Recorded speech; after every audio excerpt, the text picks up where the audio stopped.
अस्सलाम वालेकुम, Pakistan science club में खुशामदीद। मैं हूं अब्दुल रऊफ और आज हम एक नए प्रोजेक्ट के साथ आए हैं और इस प्रोजेक्ट का नाम है when digraph generator. When digraph generator previous video के अंदर हम बनाना सिखा चुके हैं और वो वेन डिग्राफ जनरेटर जो है बड़ा वेन डिग्राफ जनरेटर था जिसको बनाना और इसका सामान को ढूंढना थोड़ा सा मुश्किल काम था। तो आज का जो वेन डिग्राफ जनरेटर है उसमें हम कोशिश करेंगे कि जो आम अवेलेबल अशिया हैं उनसे हम आपको बनाना सिखाएंगे। तो वेन डिग्राफ जनरेटर बनाने से पहले आपको मैं थोड़ा सा बताता चलूँ कि वेन डिग्राफ जनरेटर क्या है। वेन डिग्राफ जनरेटर 1929 में एक अमेरिकन साइंटिस्ट जिसका नाम था रॉबर्ट जॉनसन वेन डिग्राफ, उसने इसको इन्वेंट किया था। वेन डिग्राफ जनरेटर को फिजिक्स में रिसर्च के लिए पार्टिकल एक्सीलरेटर के तौर पे जो है इजाद किया गया था और इसको अब हम क्लासरूम्स के अंदर स्टैटिक इलेक्ट्रिसिटी को समझाने में इस्तेमाल करते हैं। इसके साथ साइंस म्यूजियम में डिफरेंट तरह के इनके साथ एक्सपेरिमेंट्स किए जाते हैं। ये वेन डिग्राफ जनरेटर आप पाकिस्तान साइंस क्लब के साइंस स्टोर से भी खरीद सकते हैं और साइंस स्टोर का एड्रेस है sciencestore.pk। तो आइए चलते हैं, अब हम बनाते हैं वेन डिग्राफ जनरेटर। और वेन डिग्राफ जनरेटर को बनाने के लिए बुनियादी जिन चीज़ों की ज़रूरत है उनमें हमें 2 स्टील की बॉल, एक बड़ी बॉल है और एक छोटी बॉल है। ये बॉल आपको किसी भी हार्डवेयर शॉप से आपको मिल जाएगी।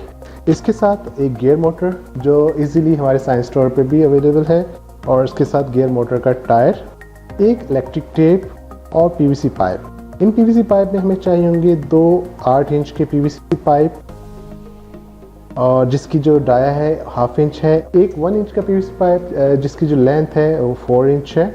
इसी तरह 1/2 इंच का पीवीसी पाइप जिसकी लेंथ 4 इंच है। इसमें हमें 2 पीवीसी पाइप चाहिए जिसकी लेंथ 2.5 इंच होगी। इसी तरह से 2 पीवीसी पाइप जिसकी लेंथ 2 इंच है और एक 1/2 इंच का पीवीसी पाइप और 2 टी, 2 एल्बो और एक पीवीसी पाइप कैप।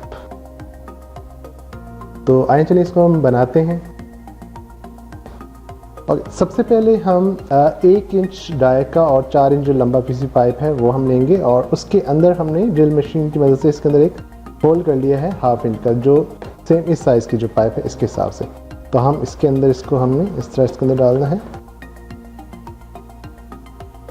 तो उसके बाद हम एक टी लेंगे, टी को हम इसके अंदर इंसर्ट कर देंगे ऐसे। उसके बाद एक स्मॉल 1 इंच का पीवीसी पाइप,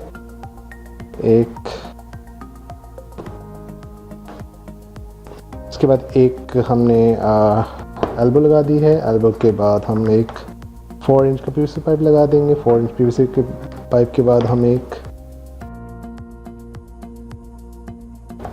4 इंच पाइप के बाद एक हमने एल्बो लगा दी। एल्बो लगाने के बाद हम एक स्मॉल पीस यहाँ पर लगाएंगे एल्बो के साथ और उसके बाद यहाँ पर हमने टी लगानी है ऐसे।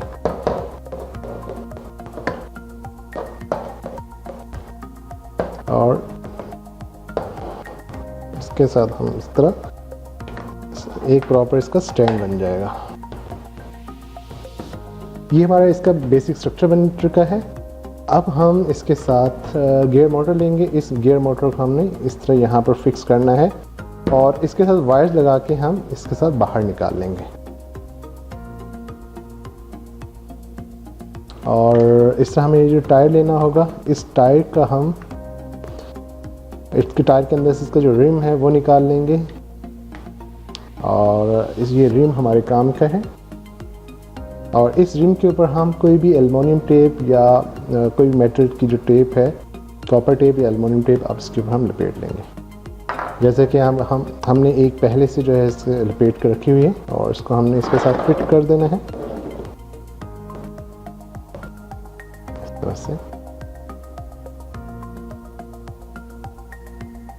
ऐसे हो जाएगा और अब बारी आएगी इसका बेल्ट बनाने की। तो बेल्ट बनाने के लिए मुझे टेप चाहिए होगी और हमें इस इलेक्ट्रिक टेप से एक बेल्ट बनाना होगा। तो हम क्या करेंगे, हम ये करेंगे इसकी जो टोटल लेंथ है यहाँ से यहाँ तक का, वो हम टेप नोट नापेंगे तकरीबन है इसका, और इस तरह के कह सकते हैं इसकी इससे 3 गुना ज़्यादा टेप हम इसको लेंगे और इस 3 टेप लेकर हम इसके ऊपर ऐसे फोल्ड कर देंगे जैसे ये है।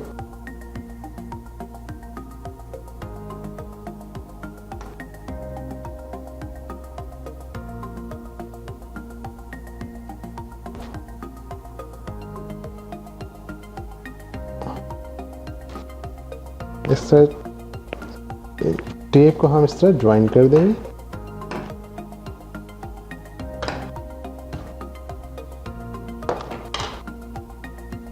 और इस तरह से ये जो टेप को हम इस तरह से ज्वाइन करके एक बेल्ट बना देंगे। ये इसका कंप्लीट बेल्ट बन जाएगा।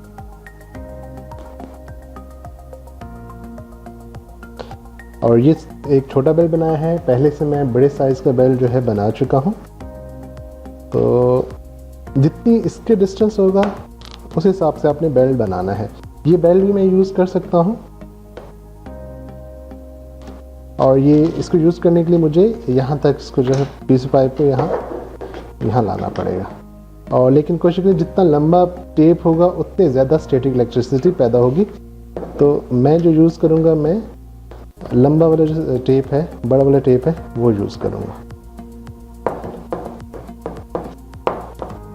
ऐसे, और इसको अलाइन करना है।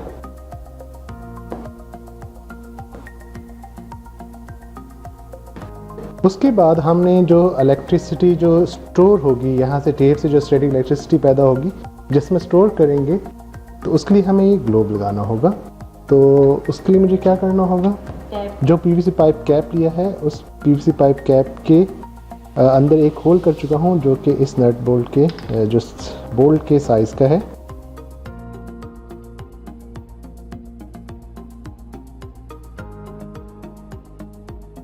इस वायर के अंदर से हमने कॉपर वायर को बाहर निकाल लिया और कॉपर वायर को इसके साथ हमने अटैच कर दिया ऐसे। तो ये हमारा एक पार्ट जो वेंडीग्राफ जनरेटर का एक पार्ट जो है बिल्कुल कंप्लीट हो चुका है। और इसके बाद हमने इसका सेकंड पार्ट जो बनाना है, और ये सेकंड पार्ट जो है बनाने के लिए वही 8 इंच का मुझे पीवीसी पाइप चाहिए। इस पीवीसी पाइप के साथ स्मॉल वाला ग्लोब जो है मैं यहाँ पर ग्लू की मदद से या एफई की मदद से यहाँ पर फिक्स कर दूंगा और इसके साथ एक वायर अटैच कर दूंगा। और ये हमारा जो स्फेयर है जिसको पीवीसी पाइप के साथ हमने एक वायर के साथ कनेक्ट कर दिया है, ये बन गए हैं।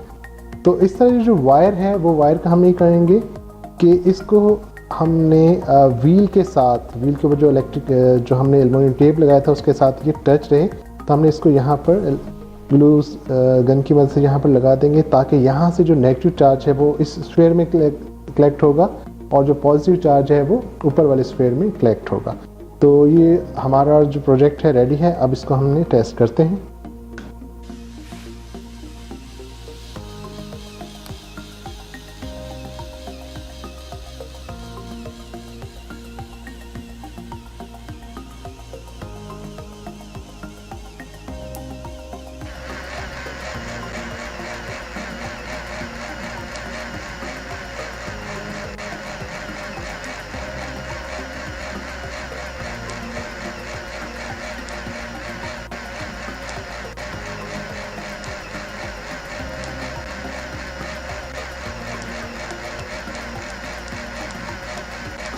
और ये हमारा प्रोजेक्ट जो है बहुत अच्छा काम कर रहा है।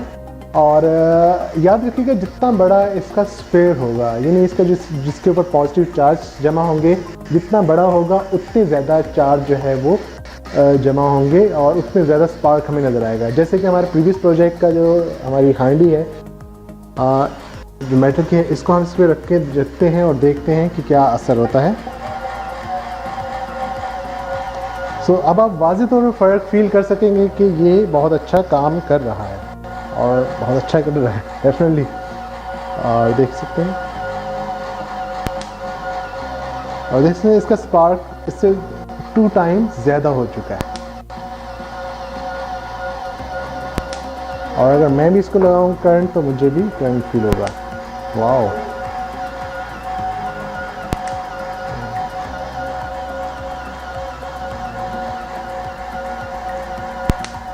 अमेजिंग।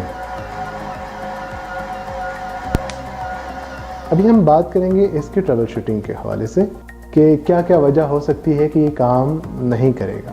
तो सबसे पहले याद रखेंगे तो सबसे पहले बात याद रखें कि ये बहुत ज़्यादा नमी जब होती है तब ये काम नहीं करता, तब ये इसके जो स्टैटिक इलेक्ट्रिसिटी चार्ज है वो हमें नज़र नहीं आता। तो इसका मतलब ये नहीं कि ये ख़राब है, ये काम नहीं कर रहा। तो इसका ख्याल रखना होगा कि हवा में जो नमी है कम से कम 40% से नीचे हो। और इसके साथ एक और जो वजह हो सकती है इसके काम ना करने की, वो ये है कि इसमें जो इसका जो बेल्ट है वो बहुत लूज़ हो और इसकी स्पीड बहुत स्लो हो, तब भी ये प्रॉपर्ली काम नहीं करेगा। और इसके साथ एक और जो प्रॉब्लम आपको इसके दौरान पेश आएगी वो ये है कि इसकी अलाइनमेंट। अगर आपने इस पाइप का जो होल है बिल्कुल एक्यूरेट अलाइन के साथ किया हो करेंगे तो तब ये इसका बेल्ट बिल्कुल अलाइन रहेगा और बेल्ट आगे पीछे नहीं होगा, और या बाज़ का जो बेल्ट है इसका उतर जाता है तो वो भी नहीं उतरेगा। ठीक है, तो इसकी अलाइनमेंट आपको बहुत अच्छी रखनी है। और पहले बता चुका हूँ कि इसका इस फेयर का साइज़ जितना बड़ा होगा उतने ज़्यादा आपको स्टैटिक जो चार्ज है वो प्रोड्यूस होंगे। मुझे उम्मीद है कि आपको आज का प्रोजेक्ट पसंद आया होगा। मज़ीद इस तरह के साइंस के प्रोजेक्ट जो है आप हमारी वेबसाइट से देख सकते हैं। आप पाकिस्तान साइंस क्लब के यूट्यूब चैनल को सब्सक्राइब करें, और इस प्रोजेक्ट को अगर आप ख़रीदना चाहते हैं अपने क्लासरूम के लिए, अपने साइंस फेयर प्रोजेक्ट के लिए, तो आप पाकिस्तान साइंस क्लब के साइंस स्टोर से आप खरीद सकते हैं। तो आप इसको ज़रूर ख़रीदिएगा और पाकिस्तान साइंस क्लब को सपोर्ट करें।